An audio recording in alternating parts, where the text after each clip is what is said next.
भागते रहो अपने लक्ष्य के पीछे, क्योंकि आज नहीं तो और कभी करेंगे लोग गौर कभी। लगे रहो बस रुकना मत, आएगा हमारा दौर कभी। जी हाँ, हमारा दौर जरूर आएगा यदि हम लगातार मेहनत करते रहे और सही दिशा में मेहनत करते रहे तो एक दिन हमारा दौर अवश्य आएगा, हमें सफलता जरूर मिलेगी। यदि हमारी सफलता मिलने में देरी हो रही है तो निश्चित है कि हमारी सफलता इतनी बड़ी होगी कि हमने सोचा भी नहीं होगा। लेकिन यदि हम उसी दिशा में यानी कि सही दिशा में यदि हम तैयारी कर रहे हैं तो निश्चित है हमें एक दिन सफलता अवश्य मिलेगी। कहते हैं कि मकान बनने से ज्यादा समय लगता है महल बनने में। मकान बनने से ज्यादा समय लगता है महल बनने में। यदि हमें तैयारी करते करते काफी समय हो गया है और हमें अभी तक सफलता नहीं मिली है तो निश्चित है हमें कोई बड़ी सफलता भी इंतजार कर रही है। हमें बस लगातार अपनी मेहनत करती रहनी है ईमानदारी के साथ। नमस्कार दोस्तों, मैं डॉक्टर मोनेश शर्मा आपके अपने यूट्यूब चैनल पर हार्दिक स्वागत करता हूं। पिछले वीडियोस में हमने अभी तक 108 क्वेश्चंस कर लिए हैं। 60 टाइप आपके सहयोग से कंप्लीट हमारी हो चुकी है परसेंटेज की। आज हम इस वीडियो के माध्यम से 8वीं टाइप हम करने जा रहे हैं और 8वीं टाइप हमारी है क्षेत्रफल, आयतन और परिधि में कमी या वृद्धि। इस प्रकार के सवाल अक्सर एग्जाम में देखने को मिलते हैं और ये सवाल इतने आसान होते हैं कि ये मान के चलना फ्री फोकट के नंबर हमें एग्जामिनर देता है। लेकिन कभी कभी हम इनमें सिली मिस्टेक्स कर देते हैं, बस वो हमें नहीं करना है। मैं इस टाइप में आपको आयतन और क्षेत्रफल के फॉर्मूले भी एक बार दिखाने की कोशिश कर रहा हूं ताकि हम एडवांस मैथ जब करेंगे, आयतन और क्षेत्रफल के हम सवाल करेंगे तो आपको उस समय जो फॉर्मूले हैं बिल्कुल नए नहीं लगेंगे। इसलिए मैंने इसमें हर आकृति का सवाल शामिल किया है, चाहे वो बेलन हो, चाहे आपका वो गोला हो, चाहे आपका वो क्या बोलते हैं उसको शंकु हो। हर आकृति का मैंने यहां पर इसमें सवाल शामिल करने की कोशिश करी है ताकि हम जब आयतन करेंगे, जब हम क्षेत्रफल करेंगे, जब हम मेंस्ट्रुएशन करेंगे तो वहां पर फॉर्मूले को अलग या नए नजर नहीं आएंगे। तो चलिए मेरे दोस्तों, बने रहिए मेरे साथ इस वीडियो के अंत तक। आज हम इस टाइप में सीखेंगे क्षेत्रफल, परिधि और आयतन में कमी या वृद्धि। तो चलिए सवाल नंबर शुरू करते हैं। हम आज का सवाल नंबर है 109 और सवाल नंबर 109 में शुरू करता हूं आपके लिए।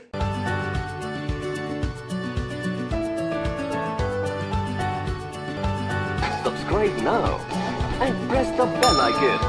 Never miss an update.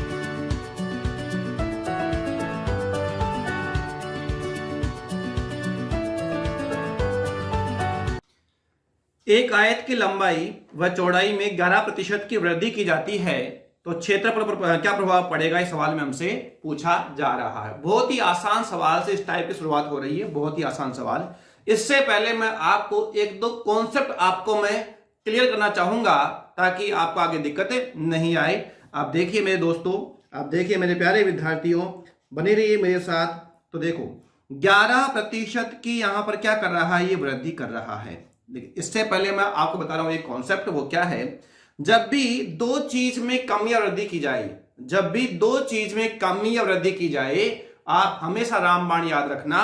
और वह रामबाण क्या है, आप भली बात जानते हो, वह रामबाण है प्लस माइनस ए प्लस माइनस बी और प्लस माइनस ए बी बटा 100। ये रामबाण है। ये हर उस दुख का दवा है जब आपको दो प्रभाव को एक प्रभाव में कन्वर्ट करना हो, दो इफेक्ट को एक इफेक्ट में कन्वर्ट करना हो, तो वो आपके लिए काम कर देगा रामबाण कि plus minus A plus minus B plus minus a b बटा 100, जहां ए प्लस माइनस ए का मतलब है कि पहली कमी या वृद्धि। प्लस का मतलब क्या है, वृद्धि से है। माइनस का मतलब क्या है, कमी से है। नेक्स्ट है प्लस माइनस बी और प्लस माइनस बी का मतलब क्या है, दूसरी कमी या वृद्धि। आगे लिखा हुआ यहां पर ए बी, क्या लिखा हुआ यहां पर ए बी लिखा हुआ है। इस ए बी का मतलब है कि ये वाला ए और ये वाला बी को क्या किया गया है, गुणा किया गया है। अब देखो यहां पर सबसे साइन किसका है, प्लस माइनस का। ये डिपेंड करता है ए और बी के साइन पर। यह डिपेंड किस पे करता है, ए और बी के साइन पर। जैसे अगर मान लीजिए ए बी किसका है, माइनस का, ए किसका है, माइनस का, बी किसका है, माइनस का। और यहां पर जब आपने कहा कि ए किसका है, माइनस का, बी किसका है, माइनस का, तो यहां पर माइनस माइनस क्या हो जाएगा, प्लस हो जाएगा, बटा 100 जो आना है वो आएगा। Is that clear. आगे बढ़ते हैं। अगर यहां पर ए किसका है, प्लस का, b किसका है प्लस का, तो यहां पर ab बटा 100 हो जाएगा। और अब आप मुझे बताओ a किसका है प्लस का, b किसका है प्लस का, तो यहां पर ये भी किसका हो जाएगा, प्लस का हो जाएगा। ठीक है, अगर मान लीजिए a किसका है माइनस का, b किसका है प्लस का, ये आ गया ab बटा कर दिया मैंने 100। अब आप मुझे बताओ यहां पर ab जो होगा, इनके बीच में जो साइन आएगा वो किसका आएगा, तो आप कहेंगे एक बार क्या है माइनस है, एक बार क्या है प्लस है, तो यहां पर क्या आ जाएगा, माइनस आ जाएगा। Is that clear? और आगे बढ़ते हैं, अगर a है प्लस का, b है माइनस का, यहां पर हो गया है ab बटा 100, ab बटा 100, तो अभी यहां पर क्या आएगा, अब माइनस का आएगा। मेरा कहने का मतलब है कि आपको पता है कि अगर यहां पर दोनों चिन्ह समान है, अगर यहां पर दोनों चिन्ह समान है तो क्या आएगा, प्लस आएगा। और अगर यहां दोनों चिन्ह समान नहीं है, असमान है, तो फिर क्या आएगा, माइनस आएगा। ये बेसिक चीजें मुझे उम्मीद है कि आपको आती होंगी, आप लोग जानते होंगे। मैंने केवल यहां पर रिवाइज करवाया है इस कॉन्सेप्ट को। ठीक है, इसके अलावा एक और तरीका मैं आपको बता रहा हूं। यहां पर तो है कि दोनों बार क्या हो रही है, देखो वृद्धि हो रही है, दोनों बार क्या हो रही है, यहां पर सवाल में वृद्धि हो रही है, 11% की वृद्धि। दोनों बार का मतलब क्या, लंबाई में भी वृद्धि है और चौड़ाई में भी वृद्धि है। लेकिन मान लीजिए अगर किसी सवाल में समान वृद्धि की जाए और समान कमी की जाए, लाइक डेट 11% की वृद्धि कर दे लंबाई में और 11% की कमी कर दे चौड़ाई में, तो एक बार क्या किया इसने, कमी, एक बार क्या किया, वृद्धि, तो इससे तो हो ही जाएगा, ये तो रामबाण है, इससे तो हो ही जाएगा। लेकिन मैं आपको एक सीधा तरीका और बताना चाह रहा हूं, और वह कौन सा है कि जब एक बार कमी हो और एक बार वृद्धि हो, जब एक बार कमी और एक बार वृद्धि हो, तो आप सीधे सीधा कर सकते हो। वो क्या है कि आप कर देंगे एक्स स्क्वायर बटा 100, और हमेशा क्या होगी, उस समय कमी होगी। ध्यान रहे मेरे प्यारे विद्यार्थियों, यदि समान कमी और समान वृद्धि कर रहा है, यदि समान कमी और समान वृद्धि कर रहा है, तो ओवरऑल हमेशा क्या होगी, कमी होगी। और कमी किसमें होगी, एक्स स्क्वायर में होगी। किसमें होगी, एक्स स्क्वायर बटा 100 में होगी। उम्मीद करता हूं हम उस तरीके से भी कर सकते हैं, इस तरीके से भी कर सकते हैं, और जो रेशियो पैटर्न है वो तो अपने आप में ये मान लीजिए महामहिम है ही है, उससे तो हम कुछ भी कर सकते हैं। Is that clear? बढ़े हम आगे सवाल की ओर। ये था इसका बेसिक कॉन्सेप्ट जो मैंने आपको थोड़ा सा खोलने की कोशिश करी है, थोड़ा सा समझाने की कोशिश करी है। मुझे उम्मीद है कि आपको ये चीजें समझ में आ गई होंगी। रिवाइज एक बार हो गया होगा, मैंने सिर्फ और सिर्फ रिकॉल करने की कोशिश करी है आपके उस ज्ञान को जो आपने पहले कभी सीखा है। चलिए आते हैं हम प्रश्नों पर, आगे बढ़ते हैं सवाल नंबर 109 की ओर। देखो मेरे प्यारे विद्यार्थियों, देखिएगा सवाल ने कहा 11%। सवाल ने क्या कहा, 11%। आप जानते हो हम बात किसी कर रहे हैं यहां पर, आयत की। किसकी बात कर रहे हैं हम, या आयत की बात कर रहे हैं, और ये बात कर रहा है क्षेत्रफल की। किसकी बात कर रहा है लास्ट में, ये क्षेत्रफल की बात कर रहा है। आयत का क्षेत्रफल मेरे प्यारे विद्यार्थियों, तो बताइए क्या होता है, तो आप कहोगे लंबाई गुणा चौड़ाई होता है। आयत का क्षेत्रफल क्या होता है, लंबाई गुणा चौड़ाई। ये बात है पहले की, और ये बात है मेरे प्यारे विद्यार्थियों अब की। 11% की वृद्धि का मतलब होता है कि अगर पहले कितना था 100, तो अब कितना हो गया होगा 111। अगर पहले कितना था 100, तो अब कितना हो गया होगा 111 हो गया होगा। अगर पहले लंबाई कितनी थी 100, अगर मेरे प्यारे विद्यार्थियों पहले लंबाई कितनी थी 100, तो अब लंबाई कितनी हो गई होगी, तो आप कहोगे 111 हो गई होगी। कोई परेशानी इसमें बिल्कुल भी नहीं है। आगे बात करते हैं चौड़ाई की। अगर चौड़ाई भी कितनी थी, पहले मैंने कितना मान लिया 100, तो यहां पर अब चौड़ाई कितनी हो गई, तो आप कहोगे 111 हो गई होगी, क्योंकि वह लंबाई और चौड़ाई दोनों में 11% की वृद्धि करता है। तो 100 गुणा 100 करने पे कितना आ गया मेरे प्यारे विद्यार्थियों, तो आप कहोगे 100 गुणा 100 करने पे आ गया है 10,000। कितना आ गया, आयत का क्षेत्रफल 10,000 आ गया है। क्योंकि यहां पर और कुछ तो दे नहीं रखा, सेंटीमीटर है मीटर है, वो तो हमने माना है 100, है ना। अब 111 गुणा 111 आएगा 1 2 3 2 1, क्योंकि 1 कितनी बार था, 3 बार, तो मैंने बोल दिया 1 2 3 2 1। 111 को जब मैंने गुणा किया 111 से, तो मेरे पास में यहां पर गुणनफल कितना आ गया, 1 2 3 2 1, अर्थात 12,321 था। कितना, 10,000 हो कितना गया 12,321। तो मेरे प्यारे विद्यार्थियों यहां जो वृद्धि हुई है क्षेत्रफल में, वह कितने की हुई है, तो आप कहोगे 2,321 की वृद्धि हुई है। और ये वृद्धि किस पर हुई है, 10,000 पर हुई है। गुणा हम किससे कर देंगे, 100 से।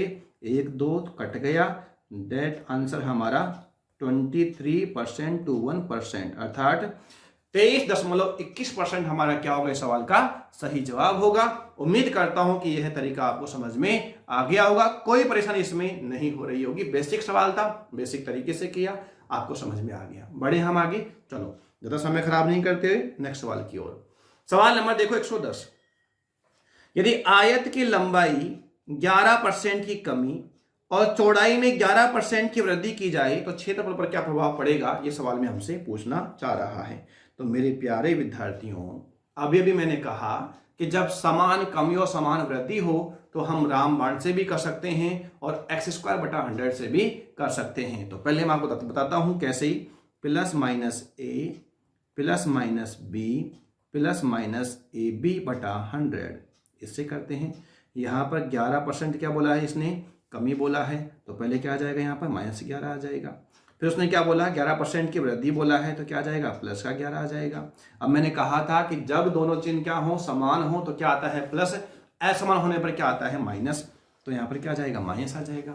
11 गुणा 11 करने पे कितना आएगा, तो आप कहोगे 121 आएगा, बटा कितना कर दोगे 100 कर दोगे, प्लस का 11 माइनस का 11 से कैंसिल आउट हो गया। हमारे पास में यहाँ पर 2 जीरो लग गई तो पॉइंट लग गया यहाँ पर, तो इसका जो आंसर कितना है -1.21% आया। और माइनस का मतलब क्या होता है, कमी होता है। तो कमी कितने की हो रही है, तो आप कहोगे 1.21% की क्या हो रही है, सवाल में कमी हो रही है। और ये हमें कहाँ दिखाई दे रहा है, तो आप कहोगे ये हमें ऑप्शन ए में दिखाई दे रहा है। इसलिए सवाल का सही जवाब क्या होगा, 1.21% की क्या हो जाएगी, कमी हो जाएगी। उम्मीद करता हूं कि आपको समझ में आ गया होगा। लेकिन हम एक उस तरीके से भी देखते हैं, कौन सा तरीका है वो देखो मेरे प्यारे विद्यार्थियों, देखो क्या बताया था मैंने आपको। हटा देता हूं मैं इसको एक बार, ये लीजिए। हाँ, क्या बताया था मैंने आपको, मैंने बताया था x²/100 और ऑलवेज क्या होगी, कमी होगी, हमेशा क्या होगी, कमी होगी। x की वैल्यू कितनी है 11, x की वैल्यू कितनी है यहाँ पर 11 है, और 11 का वर्ग कितना हो जाएगा 121 हो जाएगा, बटा कितना कर दोगे 100, हटा दो, ये आ गया आंसर। यही तो हमारे सवाल का आंसर था, कितना था 1.21%, और यही क्या होगा हमारे सवाल का आंसर। और ये मुझे कहाँ दिखाई दे रहा है, ये मुझे ऑप्शन ए में ही दिखाई दे रहा है, इसलिए आंसर मेरा वापस कितना आ गया, ऑप्शन ए आ गया। उम्मीद करता हूं कि यह चीज आपको समझ में आ गई होगी। आप चाहें तो इसको मैं रेशो पैटर्न से भी आपको बता सकता हूं, अगर आप चाहते हैं तो। चलिए ठीक है, हम करते हैं इसको रेशो पैटर्न से भी। आप बिल्कुल नाराज मत हो, आप बस मेरे साथ बने रहिए और लाइक का बटन दबाते रहो। इतना सा काम आप मेरे लिए करो, बाकी सारा काम आपके लिए कर रहा हूं। देखो 11%, सारा खेल किसका है इसमें, 11% का है। 11% का मतलब क्या हुआ, तो आप कहोगे 100 था, कितना हो गया 111। एक बार क्या है कमी और एक बार क्या है वृद्धि। कोई दिक्कत है इसमें किसी को, नहीं। बात किसकी हो रही है, आयत की बात हो रही है, आयत की। देखो मैंने इस टाइप में हर आकृति को शामिल इसलिए किया है ताकि आपके जो क्या बोलते हैं इनको फॉर्मूले हैं वो एक बार रिकॉल हो जाएं, एक बार रिवाइज हो जाएं, ताकि जब हम मेंसुरेशन करेंगे तो सारे के सारे फॉर्मूले हमको बिल्कुल नए नजर नहीं आए। ऐसा महसूस हो कि हाँ इससे हमारी मुलाकात कभी ना कभी हुई है और कुछ दिन पहले ही हमारी इससे मुलाकात हुई है, ताकि वहां पर जब सवाल करेंगे तो दिक्कत कम होगी। देखो आयत का आयतन क्षेत्रफल क्या होगा, लंबाई गुणा चौड़ाई। आयत का क्षेत्रफल क्या होता है, लंबाई गुणा चौड़ाई। ये बात करते हैं हम पहले की और ये बात करते हैं हम अब की।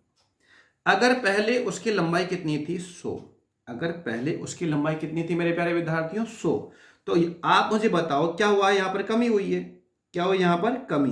तो जब यहां पर कमी होगी 100 था तो 100 में से कितना जाएगा, यहां पर 11 है तो कितना बचेगा 89 बच जाएगा। लंबाई में तो कमी कर रहा है ना, कितना बचेगा यहाँ पर 89 बचेगा। कोई दिक्कत है किसी को इसमें, नहीं। अच्छा चौड़ाई में क्या कर रहा है, ये वृद्धि कर रहा है, तो कितना था ये 100, कितना था ये 100, और 100 से कितना हो जाएगा 111। ठीक है, तो यहाँ 111 मत करो, यहाँ 11 ही लिख लो। कितना लिख लो यहाँ पर 11 की, एक बार हमें कम करना है, एक बार हमें बढ़ाना है ताकि दिक्कत ना हो। अब आप देखो यहाँ पर मेरे प्यारे विद्यार्थियों, यहाँ पर देखो 100 गुणा 100 करने पे कितना हुआ, तो वही हुआ 10,000। ठीक है, अब देखो यहां पर गुणा करो 89 गुणा 111, 111 गुणा 9 करने पे कितना आएगा 999 आएगा। कितना आएगा 999, हासिल कितनी बचेगी 99 बचेगी।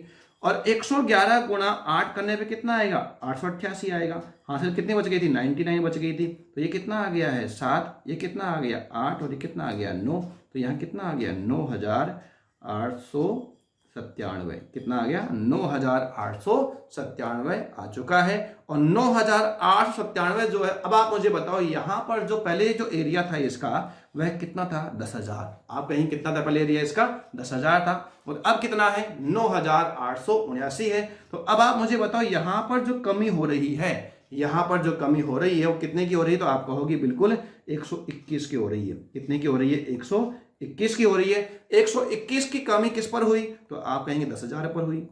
और गुणा आप किससे कर देंगे? 100 से कर देंगे। हटा दो हटा दो हटा दो, पॉइंट लगा दो, तो आंसर कितना जाएगा इसका? 1.21%। यही मेरे सवाल का जवाब होगा। मैंने आपको इसको रेशियो पैटर्न से भी समझा दिया है, जो बिल्कुल भी आपको तब करना है जब परसेंटेज इतनी आसान ना आए, जब परसेंटेज मिश्र भिन्न में आए, तब जाकर रेशियो पैटर्न पे आना है। उससे पहले रेशियो पैटर्न पे आपको बिल्कुल भी नहीं आना है। मैं आपको बार बार कह रहा हूं, हर सवाल को एक ही तरीके से करने का नहीं होता है। आप समझिए मेरी बात को, आप विश्वास कीजिएगा। ऐसा नहीं कि आप हर सवाल में एक ही पैटर्न लगा रहे हैं। अगर आसान सवाल है तो आसान तरीका लगाओ, अगर थोड़ा लेवल का सवाल है तो आप इस कॉन्सेप्ट पे आओ। ये नहीं कि आप हर सवाल में और एक ही तरीका से आप काम किए जा रहे हो। कुछ लोग सोचते हैं, कुछ विद्यार्थी सोचते हैं ऐसा थोड़ी ना होता है कि हर सवाल के लिए हम अलग अलग तरीके देखेंगे। तरीका अलग नहीं है, तरीके एक ही हैं। बस हमें ये देखना है कि सवाल किस लेवल का है, सवाल किस लेवल का है। जिस लेवल का है, अरे भाई मान लीजिए बुखार भी कई प्रकार का होता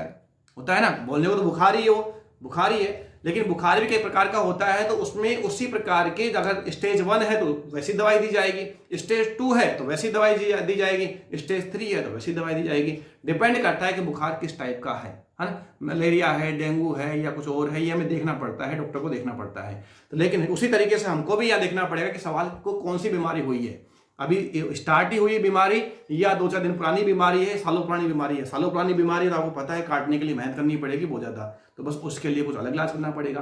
ठीक है मेरे प्यारे विद्यार्थियों, मुझे उम्मीद है कि मेरी बातों को आप समझ गए होंगे, कि आप समझ गए हैं कि हमें करना क्या है। आगे बढ़ता हूं नेक्स्ट सवाल की ओर। देखो, एक वृत्त की त्रिज्या इस प्रकार बढ़ जाती है ताकि इसकी परिधि 15% बढ़ जाए। एक वृत्त की त्रिज्या इस प्रकार बढ़ जाती है ताकि इसकी परिधि 15% बढ़ जाए। क्या बढ़ी है यहाँ पर? परिधि। ठीक है, वृत्त के क्षेत्रफल में प्रतिशत वृद्धि क्या होगी, सवाल में पूछ रहा है। अच्छा एक बात सुनो मेरी बात, वृत्त की परिधि की बात कर रहा है ना ये, तो मुझे उम्मीद है कि वृत्त की परिधि का फॉर्मूला आप जानते हैं। क्या होता है? 2πr। क्या होता है? 2πr। अब हुआ क्या है कि यहां पर वृत्त की परिधि में कितना बड़ा है? 15%। वृत्त की परिधि में कितना बड़ा है? 15%। अब आप खुद दिमाग लगाओ, यहां पर 2 और पाई जो है, 2 और पाई ये तो क्या कांस्टेंट है, स्थिर है ना ये तो। अरे जो भी कमी वृद्धि हुई वो तो आर में ही तो हुई होगी। अगर परिधि बढ़ी है तो 2 तो 2 ही रहा होगा, पाई का मान 22/7 ही रहा होगा, ये तो कुछ और बन नहीं गया होगा। यानी 2 पाई तो क्या है? कांस्टेंट है। 2 पाई यहां पर क्या है? कांस्टेंट है, स्थिर है। तो यानी कि अगर परिधि 15% बढ़ी है तो किसकी वजह से बढ़ी होगी? आप कहेंगे त्रिज्या की वजह से ही बढ़ी होगी। इसका मतलब अगर परिधि में 15% की वृद्धि हो रही है, अगर परिधि में 15% की वृद्धि हो रही है, अगर परिधि में 15% की वृद्धि हो रही है, तो आप कहोगे त्रिज्या में भी 15% की वृद्धि हुई होगी। पहले त्रिज्या में 15% की वृद्धि हुई है, इसीलिए परिधि में 15% की वृद्धि हुई है। अगर त्रिज्या में 15% की वृद्धि नहीं होती तो आप कहेंगे कि यहां परिधि में भी 15% की वृद्धि नहीं होती, क्योंकि यहां पर हम देख लिया वृत्त की परिधि क्या होती है? 2πr होती है। और 2πr में अगर परिधि में वृद्धि हो रही है तो 2π तो क्या रहा होगा? कांस्टेंट रहा होगा, स्थिर रहा होगा। और अगर 2π कांस्टेंट है और r यहां पर एक बार आया है, तो जितनी कमी वृद्धि परिधि में होती है उतनी ही कमी वृद्धि त्रिज्या में भी हो जाती है। यानी कि बेसिकली बोलना ये चाह रहा है कि यदि त्रिज्या में 15% की वृद्धि हो जाए तो क्षेत्रफल पर क्या प्रभाव पड़ेगा, सवाल में हमसे पूछना चाह रहा है। अब तो आसान हो गया, कुछ भी नहीं करना। क्या करेंगे आप यहाँ पर? +-a +-b +-ab बटा 100 कर देंगे। तो ये कितना आ गया? यहाँ पर 15 आ गया। ठीक है, क्या कर रहा है? यहाँ पर 15 आ गया। वापस कितना आ जाएगा? 15 ही आ जाएगा। वापस कितना आ जाएगा? 225 आ जाएगा। 15 × 15 हो जाएगा ना। बटा कितना कर दोगे? 100 कर दोगे। हटा दो इसको, पॉइंट लगा दो। 15 30 32, तो आंसर कितना आ जाएगा इसका? 32.25%। मुझे उम्मीद है कि आप इस सवाल को उड़ा दोगे, बिल्कुल किसी टेंशन के, कोई भी इसमें आपको दिक्कतें नहीं हो रही होगी। और मुझे भी पता है कि आपको ये समझ में आ गई है कि यहाँ पर कहने का मतलब क्या था। उसमें बहुत समय दे चुका हूँ मैं आपको अभी, तो इसलिए हम आगे बढ़ना हमारी मजबूरी है। आगे बढ़ते हैं, नेक्स्ट सवाल देखते हैं, सवाल नंबर 112। एक वृत्त की त्रिज्या में 20% की कमी हो जाती है तो परिधि में कितने प्रतिशत कमी आएगी? देखो, हर टाइप का सवाल, हर टाइप में, हर वैरायटी का सवाल मेरे द्वारा शामिल करने की पूरी कोशिश की गई है। अब तक 60 टाइप हो गई हैं, 8वीं टाइप चल रही है। 60 टाइप में जो हमने कंप्लीट किया है उसमें आप देख लीजिएगा, कोई किसी भी वैरायटी का सवाल नहीं छूटा है। चाहे वो सवाल सीडीएस में आया हुआ हो, चाहे वो सीजीएल मेंस में आया हो, प्री में आया हो, सीपीओ में आया हो, रेलवे में आया हो, राजस्थान पुलिस में आया हो, पटवारी में आया हो, किसी में भी आया हो, हर टाइप का सवाल, हर वैरायटी का सवाल शामिल करने की मेरे द्वारा कोशिश की गई है। बढ़ते हैं सवाल की ओर। एक वृत्त की त्रिज्या में 20% की कमी हो जाती है तो परिधि में कितने प्रतिशत की कमी आ जाएगी? मेरे प्यारे विद्यार्थियों, जितनी कमी या वृद्धि त्रिज्या में या प्रत्येक भुजा में, जितनी कमी या वृद्धि त्रिज्या में या प्रत्येक भुजा में की जाती है, उतनी ही कमी या वृद्धि परिधि परिमाप में हो जाती है। क्या कहा मैंने? जितनी कमी या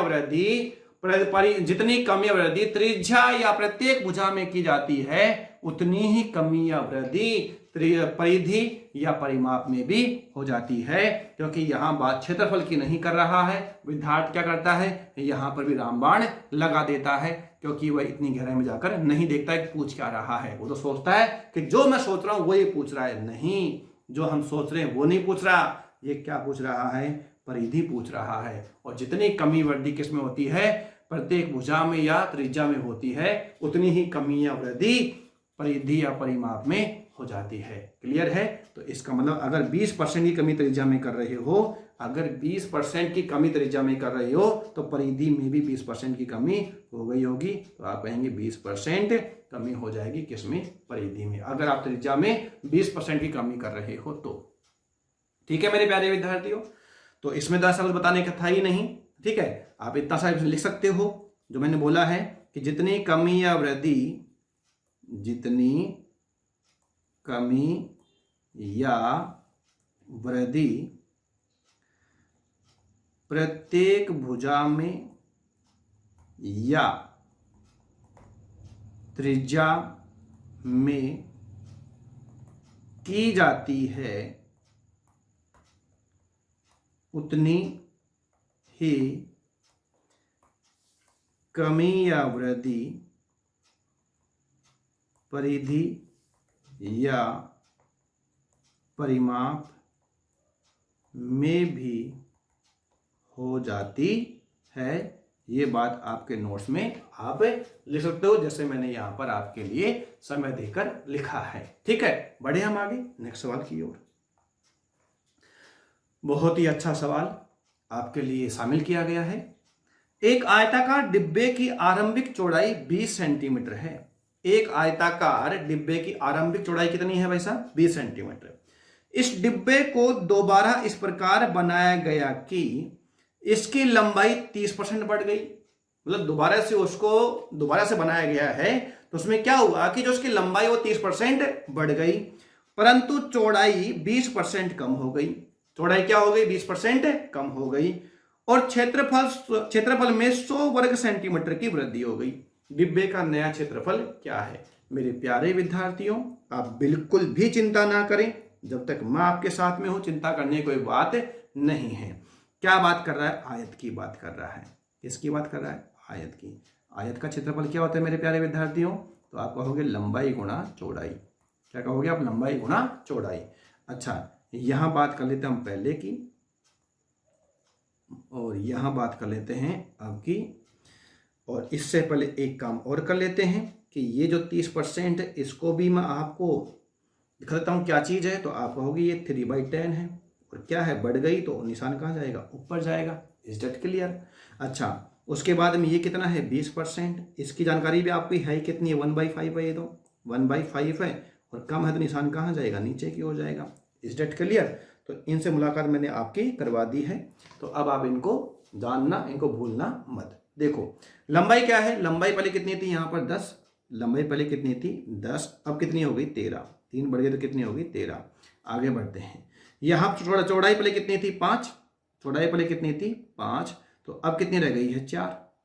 अब कितनी रह गई है? 4। अगर ये कट रहा है तो काट दो, नहीं कट रहा तो मत काटो, जैसे आपकी इच्छा सर्वोपरि है। तो देखो मेरे प्यारे विद्यार्थियों, काट ही दो। ये कितनी बार गया रे? 2 बार। ये कितनी बार गया? 5 बार। 5 5 कितना हो गया? 25। और 13 दूनी कितना हो गया? 26। अनुपात के हिसाब से जो एरिया है पहले कितना था? 25, तो अब कितना है? 26। मेरे प्यारे विद्यार्थियों, आप जरा देख कर बताओ स्क्रीन पर कि पहले अगर एरिया 25 था, अब 26 है, तो कम हुआ कि ज्यादा हुआ है? ज्यादा हुआ है। कितना अधिक हुआ है? 1। जबकि सवाल में कितना अधिक हुआ था? तो आप कहोगे 100 अधिक हुआ था। देखो ये लिखा हुआ, कितना अधिक हुआ था? 100। तो 1 बराबर कितना आ गया है? 100। सवाल में पूछ क्या रहा है? डिब्बे का नया क्षेत्रफल कितना? 26। तो 26 बराबर कितना आ जाएगा? कोई भी कह देगा 2600 आएगा। क्या आएगा? 2600 वर्ग सेंटीमीटर। की इकाई किस में है? सेंटीमीटर में। तो आंसर मेरा क्या आएगा? यहाँ पर सी आएगा। आंसर क्या आएगा हमारा यहाँ पर? सी। उम्मीद करता हूं कि यहाँ पर ये चीज आपको समझ में आ गई है, किसी प्रकार की कोई दिक्कत इसमें नहीं हो रही होगी। बढ़े हम आगे, चलो आगे बढ़ते हैं। अच्छा, एक बात और बोलना चाहूंगा, जो विद्यार्थी मेरे रेगुलर व्यूअर हैं, लगातार मेरे वीडियोज को देख रहे हैं, उनसे मेरी विनती है कि अगर आपको मेरी स्पीड अधिक लग रही हो या कम लग रही हो तो आप कमेंट बॉक्स में अवश्य बताएं कि सर नेक्स्ट वीडियो में आपकी स्पीड थोड़ा कम रखिएगा, ताकि हम आपको कवर कर सकें, आपके वीडियो को, आपके सवालों को और अधिक समझ सकें। ये चीजें आप बताएंगे तो मैं महसूस करूंगा। जब तक ऑडियंस कोई चीज नहीं बताएगी तब तक मैं इसमें अपने आप में इंप्रूवमेंट कैसे करूंगा? मुझे तो पता ही नहीं होगा मेरे में क्या कमियां और क्या कमियां, क्या खूबियां। जब तक आप बताएंगे नहीं तो मुझे पता चलेगा नहीं। मैं तो सोच रहा हूं कि मेरे दिमाग के हिसाब से सोच रहा हूं कि क्या पता मैं बहुत जल्दी कर रहा हूं आपके हिसाब से। जो बिगनर है उनको ऐसा लग सकता है, लेकिन जो सीख चुके हैं तो उनको लग रहा है कि अरे सर क्या टाइम पास कर रहे हो। तो मुझको तो यहाँ पर हर विद्यार्थी के बारे में सोचकर स्पीड को मेंटेन करना पड़ता है, ना ज्यादा कम हो और ना थोड़ी सी अधिक हो। तो उन सब चीजों के बारे में हमें ध्यान रखना पड़ता है। तो इसलिए मुझे ये सही लग रहा है कि स्पीड हमारी सही है। फिर भी आपको लगता है तो आप कमेंट करिए, जरूर आपकी बात पे ध्यान दिया जाएगा नेक्स्ट टाइम पे। ठीक है, चलो पढ़ता हूं मैं आपके लिए नेक्स्ट सवाल। अच्छा सवाल देखो, मैंने कहा था स्टार्टिंग में ही कि मैं हर आकृति को शामिल किया है, बस ये ध्यान रखना। यदि एक घनाभ की लंबाई 63.63%, इसको यदि आपने मेरा पहला वीडियो देखा है तो वहां पर एक टेबल मैंने समझाई थी, वहां से आपको याद आ रहा होगा कि 1/11 का मतलब क्या था? 9.09%। 1/11 का मतलब क्या होता है? 9.09%। और 1/11 का मतलब 9.09% है, तो ये कितना है? 7 गुना है उसका। देखो 9 7 कितना हो गया? 63। और 9 7 कितना हो गया? 63। यानी कि ये कितना हो गया होगा? 7 टाइम्स है, तो कितना होगा? 7/11 हो गया। बढ़ जाती निशान कहाँ जाएगा? ऊपर। भाई जो चीज आपको समझ में आ, जिस चीज को आप आसान कर सकते हो उतना तो आसान कर लीजिए आप लोग। और चौड़ाई में 41 सही 2/3% कम हो जाती है। 41 सही 2/3। 41 दिया कितना हो गया? 123। और 2 कितना? 125/300 हो गया। 125/300 मतलब कितना हो गया? 25 5 125। और ये कितना गया? 12 बार गया क्या? जी हाँ, बिल्कुल 12 बार गया। तो ये कितना हो गया? 5/12 हो गया। कम होती निशान कहाँ चल जाएगा? नीचे की ओर चल जाएगा। ये लो, इसका भी कल्याण कर दिया हमने, इसका भी कलेश हमने काट दिया है।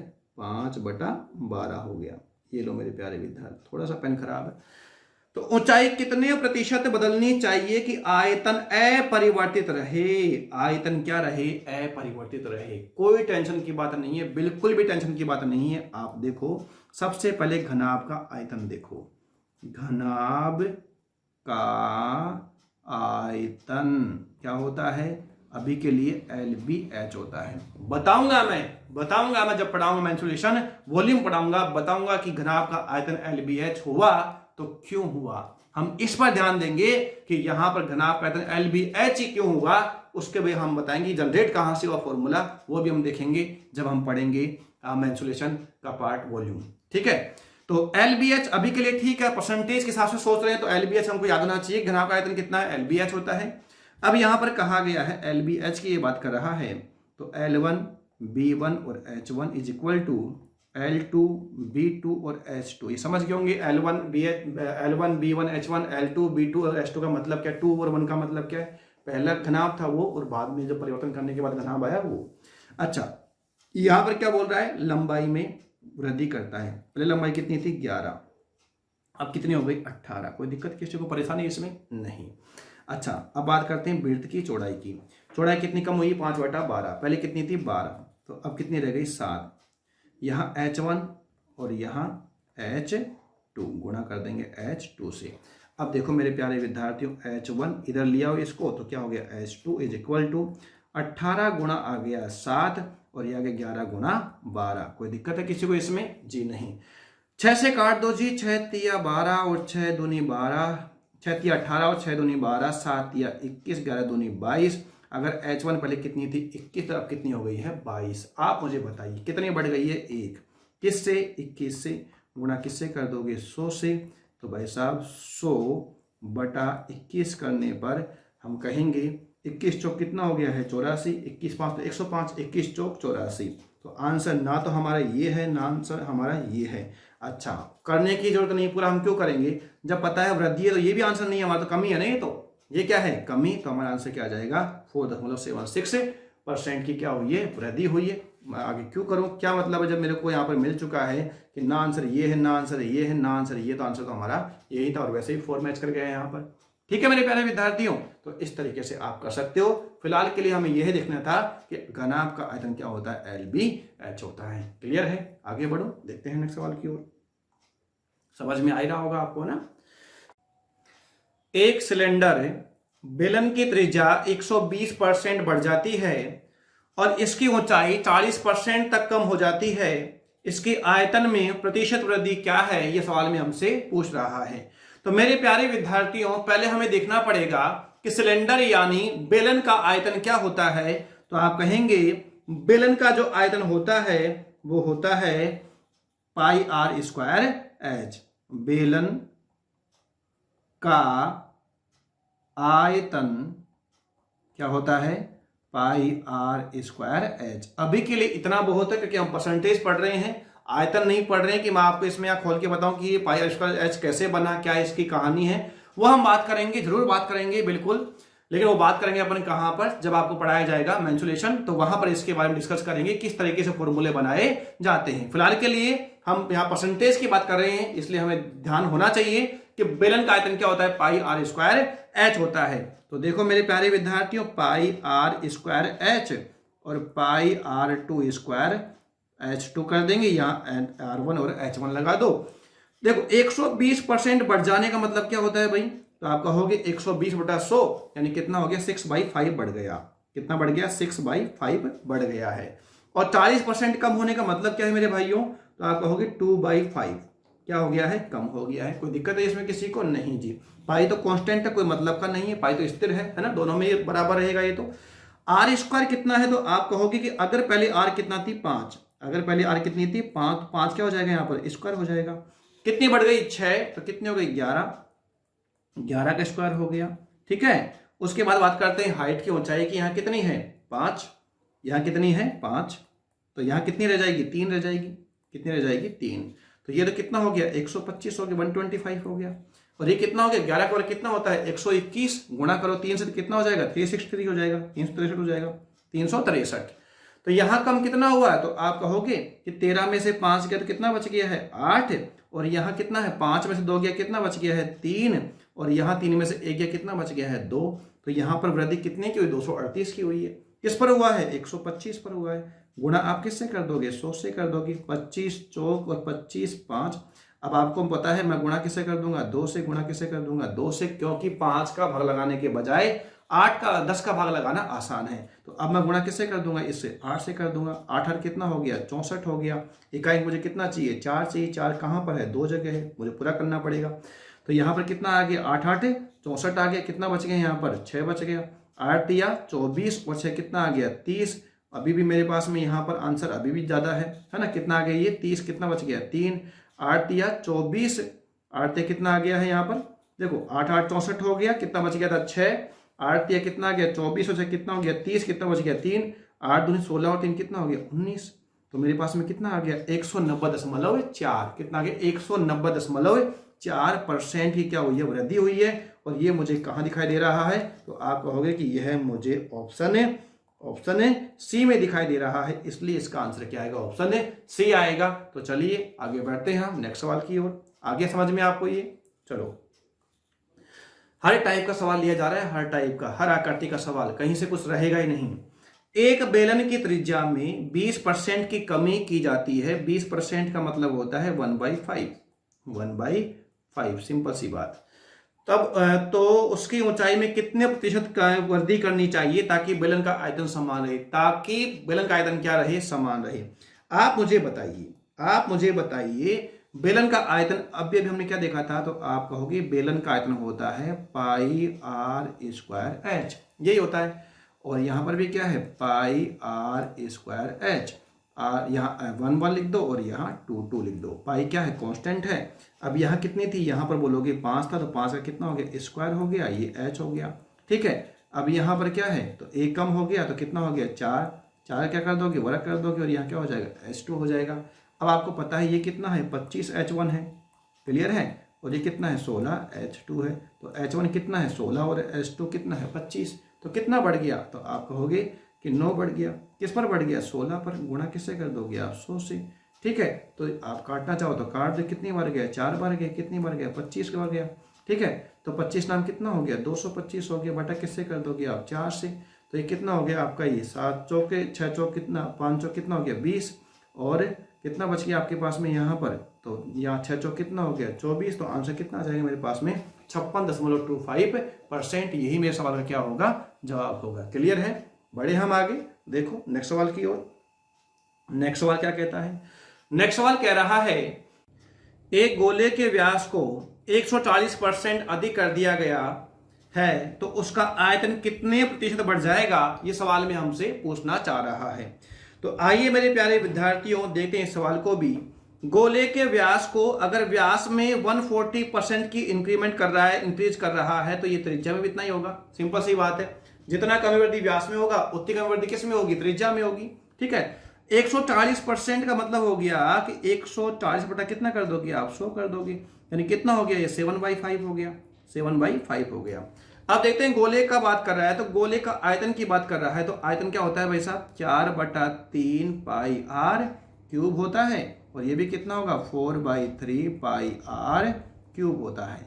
4/3 और पाई तो क्या है, कांस्टेंट, हटा दो इसको। तो अब देखो यहां पर अगर बात करो यहाँ पहले, तो यहाँ कितना है, 5, तो ये 5 का क्यूब हो गया, ठीक है मेरे प्यारे विद्यार्थियों। और ये कितना हो गया, 12, तो ये कितना हो गया, 12 का क्यूब हो गया। कोई दिक्कत है किसी को, नहीं है।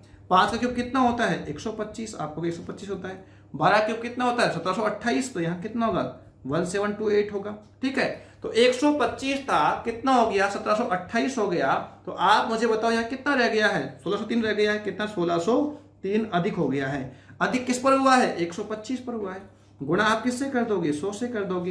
ये कितनी बार गया, 5 बार। ये कितनी बार गया, 4 बार। गुणा दो, अपनी मर्जी से कर दो दोनों अंश और हर में, ठीक है। ये कितना बन गया है, 10, क्योंकि 5 के भाग लगाने के बजाय 10 का भाग लगाना आसान होता है, इसलिए मैंने अंश और हर को 2 से गुणा कर दिया है। अब देखो 8 कितना हो गया, 24, और 16 8 कितना होता है, 128। नीचे कितना है, यहाँ पर 10 है, तो ये कितना हो गया, 1282.4%। मेरा सवाल क्या होगा, सही जवाब होगा। और ये मुझे कहाँ दिखाई दे रहा है, तो आप कहोगे ये हमें ऑप्शन सी में दिखाई दे रहा है, यही मेरे सवाल का जवाब होगा। उम्मीद करता हूं समझ में आपको आ गया होगा। बढ़ते हैं नेक्स्ट सवाल की ओर। सवाल नंबर 118, यदि गोले का आयतन 119.7% बढ़ जाता है तो वक्र पृष्ठीय क्षेत्रफल पर क्या प्रभाव पड़ेगा, सवाल में हमसे पूछना चाह रहा है। तो मेरे प्यारे विद्यार्थियों, जैसा कि अभी हमने देखा गोले का आयतन, गोले का आयतन क्या होता है, तो आप कहोगे 4/3 पाई r क्यूब होता है। क्या होता है, 4/3 पाई r क्यूब होता है। कितना बढ़ गया है, 119.7%, 119.7%। ये आ गया, 0 हटा दो, ये इतना बढ़ गया है। ये तो कांस्टेंट हटाओ इनको। तो अगर पहले कितना था, 1000 था, तो अब कितना हो गया होगा, 1197। क्या जोड़ दोगे आप, 1000, तो कितना हो जाएगा 2197 हो जाएगा। कोई दिक्कत है किसी को इसमें, नहीं है। तो ये किसका क्यूब है, 10 का, और ये किसका क्यूब है, 13 का। कोई दिक्कत है किसी को इसमें, बिल्कुल भी नहीं है। तो यहाँ r कितना आ गया है, 10, और यहाँ r कितना आ गया है, 13। अब सवाल में पूछ क्या रहा है, तो आप कहोगे वक्र पृष्ठीय क्षेत्रफल। सवाल में पूछ क्या रहा है, वक्र पृष्ठीय क्षेत्रफल। तो मेरे प्यारे विद्यार्थियों, आपको पता होना चाहिए गोले का वक्र पृष्ठीय क्षेत्रफल क्या होता है। तो आप कहोगे यहाँ पर गोले का वक्र पृष्ठीय क्षेत्रफल होता है, या संपूर्ण पृष्ठीय क्षेत्रफल एक ही होता है। यहाँ पर टोटल सरफेस एरिया ही होता है गोले का। तो अर्ध गोले का कट सरफेस एरिया भी होता है और टोटल सरफेस एरिया भी होता है, लेकिन गोले का तो क्या होता है, टोटल सरफेस एरिया ही होता है, संपूर्ण पृष्ठीय क्षेत्रफल ही होता है। वो कितना होता है, तो आप कहोगे 4πr²। क्या होता है, 4πr² होता है। तो 4π तो कैंसिल आउट है क्योंकि यहाँ पर कॉन्स्टेंट है ये। तो r² पहले कितना था, यहाँ पर 100 10 था ना, तो r कितना है 10, तो स्क्वायर कितना हो जाएगा 100 हो जाएगा। और यहाँ कितना r² 169 है। तो कितना था पहले यहाँ पर टोटल सरफेस एरिया कितना था 100, तो अब कितना हो गया है 169। तो बढ़ कितना गया है 69 बढ़ गया है। किस पर बढ़ गया है, 100 पर गुणा किससे करोगे 100 से। तो हमारे सवाल का सही जवाब क्या होगा, तो आप कहोगे 69% इंक्रीज है। क्या कहोगे आप इसका, कि 69% की क्या है, वृद्धि है। यही हमारे सवाल का क्या होगा, आंसर होगा। उम्मीद है कि आपको समझ में आ गया होगा। इस सवाल में हमने वॉल्यूम का फॉर्मूला भी देख लिया है और इसी सवाल में हमने टोटल सरफेस एरिया का फॉर्मूला भी देख लिया है। मेरा उद्देश्य यहाँ पर कंप्लीट हो रहा है। आगे बढ़ता हूँ नेक्स्ट सवाल की ओर। सवाल नंबर है 119।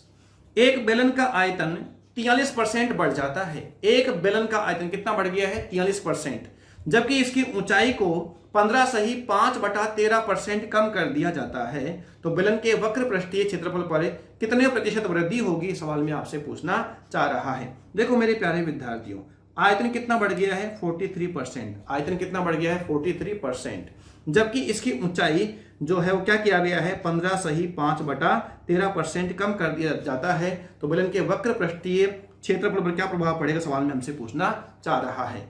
देखो यहां जो दे रखा है 43%, इसका मतलब तो क्या हो गया, आप कहोगे कि 43 अपॉन कितना है 100 है। अगर पहले कितना था 100, तो अब कितना हो गया होगा 143। कोई दिक्कत है किसी को इसमें, जी नहीं। बेलन का आयतन कितना बढ़ गया, 100 से बढ़कर कितना हो गया 143 हो गया है। अब कहा गया, अब बोला गया है कि उसकी ऊंचाई में कितना बोला है 15/5/13। तो 15/5/13 ये कितना हो गया, यहाँ पर 200 हो गया, यानी 2/13 हो गया। कितना हो गया 2/13। 2/13 क्या हो गया है, ये कम हो गया है। अगर इसकी जो हाइट है पहले कितनी थी 13 थी, तो अब कितनी रह गई है 11। अगर इसकी हाइट पहले कितनी थी 13, तो अब कितनी रह गई है 11 रह गई है। अब बात करते हैं, हमको यहां पर बेलन के वक्र पृष्ठीय क्षेत्रफल के लिए हमें क्या चाहिए, त्रिज्या चाहिए। हमें क्या चाहिए, त्रिज्या। और आयतन क्या होता है, तो आप कहोगे कि इसका जो आयतन होता है वो क्या होता है, तो आप कहोगे कि आयतन होता है πr²h, और ये भी क्या होगा πr²h। अब आप एक काम कर सकते हो, आप करना चाहो तो हमें यहां पर किसका रेशो चाहिए, r का रेशो चाहिए। हमें यहां रेशो किसका चाहिए, r का। और यहां पर जो बचने वाला वो क्या बचेगा, r² बचेगा। क्या बचेगा हमारे पास में, r²। अगर ये कट रहा है तो काट दो। देखो ये कट रहा है क्या, 11 एकम 11, 11 तिया 33, बिल्कुल हाँ ये कट भी गया।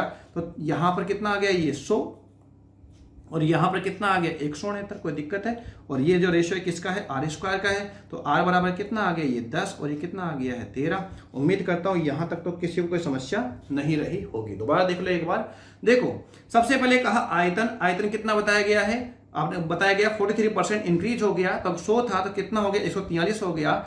आयतन होता क्या है πr²h होता है। क्या होता है πr²h होता है। तो यहां तक भी कोई दिक्कत नहीं किसी को, ठीक है। अब हमने देखा कि यहां पर क्या था, h कितना था 13 से घटकर कितना रह गया है 11। उसके बाद में हमने देखा कि यहां पर ये कट रहा है तो काट दिया, कितनी बार गया 13 बार।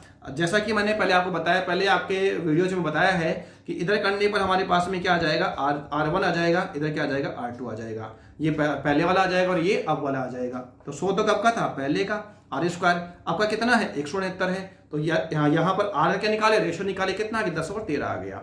अब हमें क्या निकालना है, वक्र पृष्ठीय क्षेत्रफल का कितना % वृद्धि या कमी होगी, ये सवाल में पूछ रहा है। तो बेलन का वक्र पृष्ठीय क्षेत्रफल क्या होता है 2πrh। क्या होता है 2πrh। तो मेरे प्यारे विद्यार्थियों 2π तो यहाँ पर क्या है, कांस्टेंट है।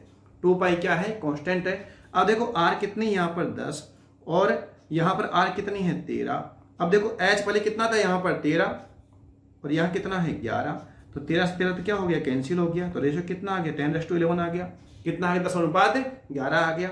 तो यहाँ कितना बढ़ गया, 1 बढ़ गया। 1 किस पर बढ़ गया, 10 पर। गुणा किससे कर दोगे आप, 100 से। तो हमारे सवाल का सही जवाब क्या होगा, 10% होगा। कोई दिक्कत है किसी को इसमें।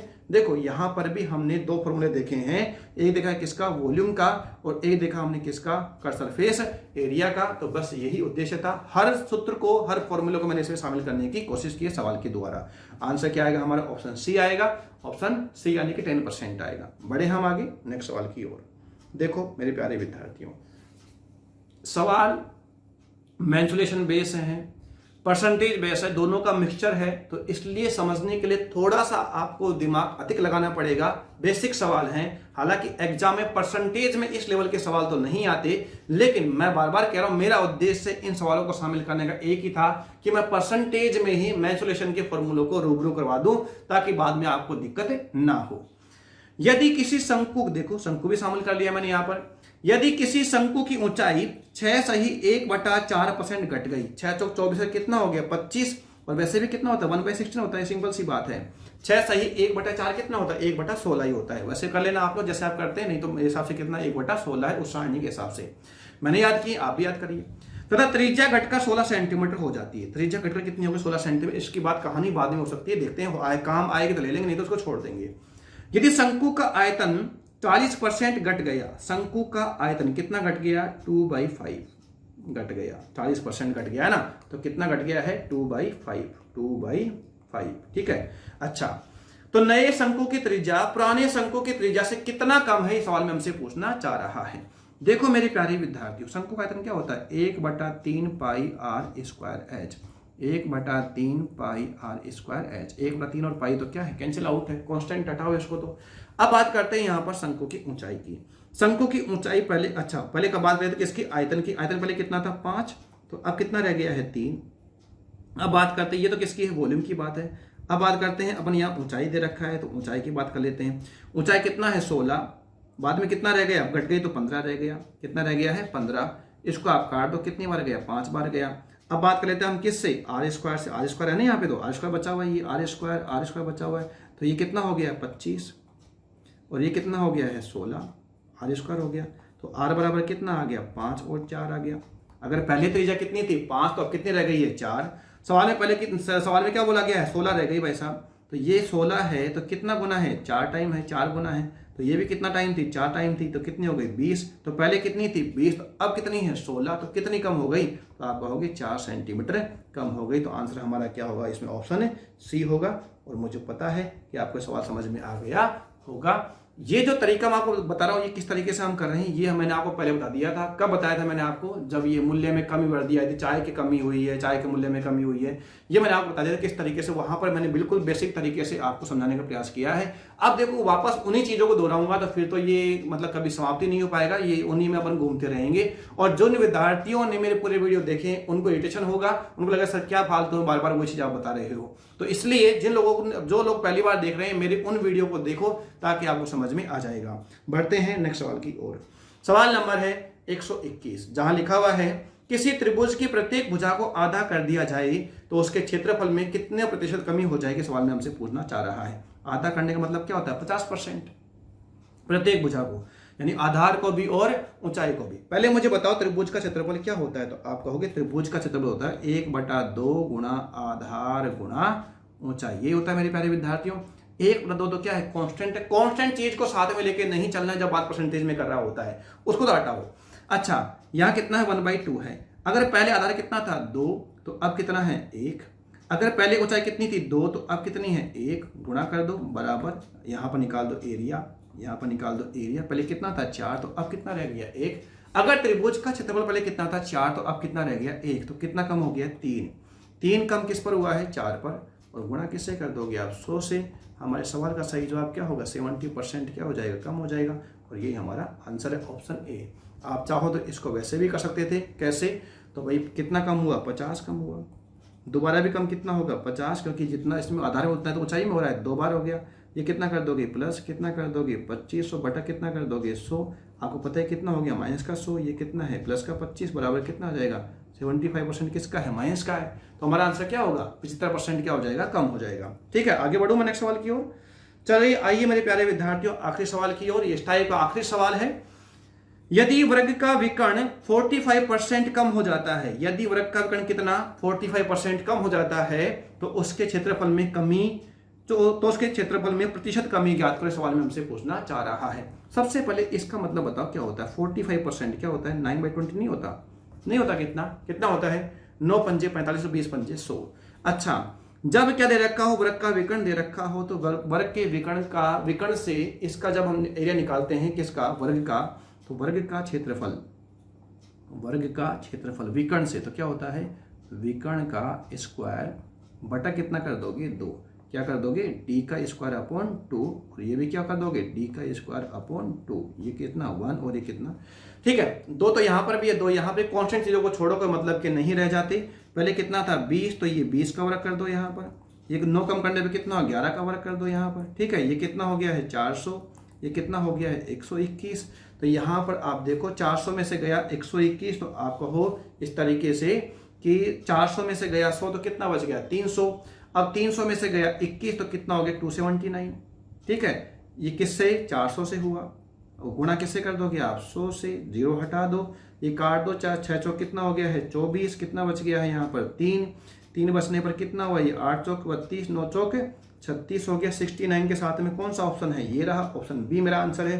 तो मैं क्यों करूंगा पूरा, जब हमने खुद ने ही कहा है कि don't work hard always work smart. Smart work पे ध्यान देना है, हार्ड वर्क पे ध्यान नहीं देना। हार्ड वर्क तो मजदूर करता है लेकिन उसकी मेहनताना क्या होता है कम होता है। तो हमें मजदूरी नहीं करनी, हमें मेहनत करना है। और हमें कौन सी मेहनत करना है, स्मार्ट वर्क करना है। मेहनत तो करनी है, मेहनत तो मजदूर भी करता है, ऑफिसर भी करता है, लेकिन आपको जो मेहनत करनी हो स्मार्ट वर्क करना है, जिससे कि समय कम लगे और सवाल का आंसर जल्दी आए। तो इस सवाल का सही जवाब क्या था, तो आप कहोगे कि इस सवाल का सही जवाब आ चुका है मेरे पास में, और वह क्या आ चुका है, ऑप्शन बी आ चुका है।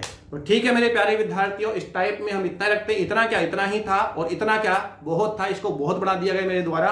बाकी टाइप तो आप मान के चलना मुश्किल से 5-10 मिनट का ही टाइप है आपके हिसाब से, एग्जाम दृष्टिकोण से देखा जाए तो। लेकिन मैं बार बार कह रहा हूं, मैंने सिर्फ और सिर्फ इस टाइप को इसलिए इतना डीपली बताया है ताकि मैं यहां पर मेंसुरेशन के हर फॉर्मूले को आपसे रूबरू करवा सकूं। और मुझे लगता है कि मैं इस काम में बिल्कुल सफल रहा हूं। हर आकृति को मेरे द्वारा यहां शामिल करने की कोशिश की गई है, चाहे वो आपका आयत हो, वर्ग हो। वर्ग के विकर्ण पर भी सवाल लास्ट देखा था। हालांकि ये जो फॉर्मूला है ये एक छुपा हुआ हिडन फॉर्मूला होता है, हर कोई नहीं जानता, लेकिन मैंने आपको ये बता दिया।